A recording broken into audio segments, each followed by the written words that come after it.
আসসালামু আলাইকুম। বিসমিল্লাহির রহমানির রহিম।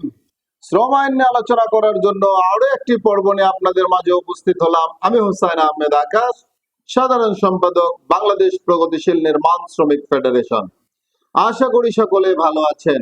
দেশ ও প্রবাসে সকল সেক্টরের সকল শ্রমিকদেরকে জানাই সংগ্রামী শুভেচ্ছা ও আন্তরিক অভিনন্দন।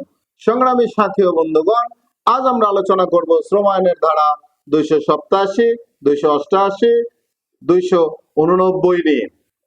ধারা 287, অনুমোদিত অনুপস্থিতির সময়ের মজুরির বিনিময়ে কাজ করার দণ্ড। কোন মহিলা চতুর্থ অধ্যায়ের বিধি মোতাবেক তাহার মালিক কর্তৃক অনুমোদিত অনুপস্থিতি কালে নগদ অর্থ অথবা জিনিসের বিনিময়ে কোনো কাজ করিলে তিনি 1000 টাকা পর্যন্ত অর্থদণ্ড দণ্ডিত হইবেন। ধারা 288, ধারা 67 লঙ্ঘন করার দণ্ড।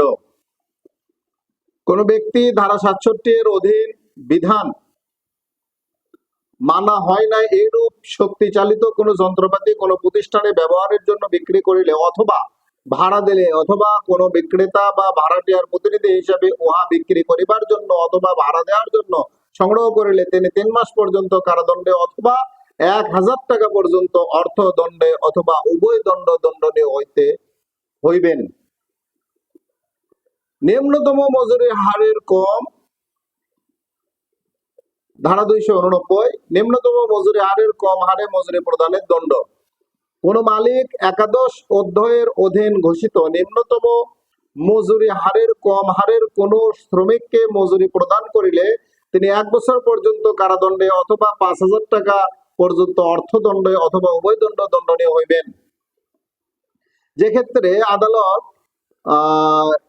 কোন দণ্ড আরোপ করে সেক্ষেত্রে আদালত উহার রায় প্রদানকালে উক্তরূপ কোন লঙ্ঘন না হইলে সংশ্লিষ্ট শ্রমিককে মজুরি প্রদেয় হইতে এবং উক্তরূপ লঙ্ঘন করিলে মজুরির হিসাবের যে অর্থ প্রদান করা হইয়াছে উহার পার্থক্যের পরিমাণ অর্থ তাহাকে প্রদান করিবার আদেশ দিতে পারিবেন।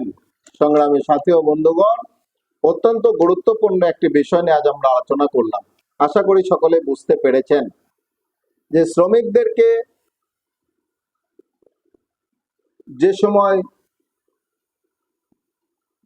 শ্রমিকদের কাছ থেকে যেই খুব বেশি ভারী কাজ করে নেওয়া যাবে না এবং শ্রমিকদেরকে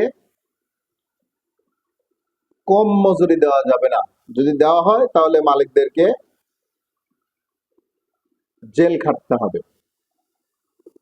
দেশের প্রচলিত আইনের প্রতি সকল মালিক এবং শ্রমিকদেরকে শ্রদ্ধাশীল হয়ে শ্রম আইন মেনে চলার অনুরোধ রেখে এই পেজের ভিডিওগুলো বেশি বেশি শেয়ারের মাধ্যমে এদেশের কোটি কোটি শ্রমিকদেরকে দেখার সুযোগ করে দেওয়ার অনুরোধ রেখে সকলের সুস্বাস্থ্য দীর্ঘায়ু কামনা করে আমার নিজের জন্য দোয়া চেয়ে নিয়ে আজকের পর্ব এখানে শেষ করছি। আসসালামু আলাইকুম, আল্লাহ হাফেজ।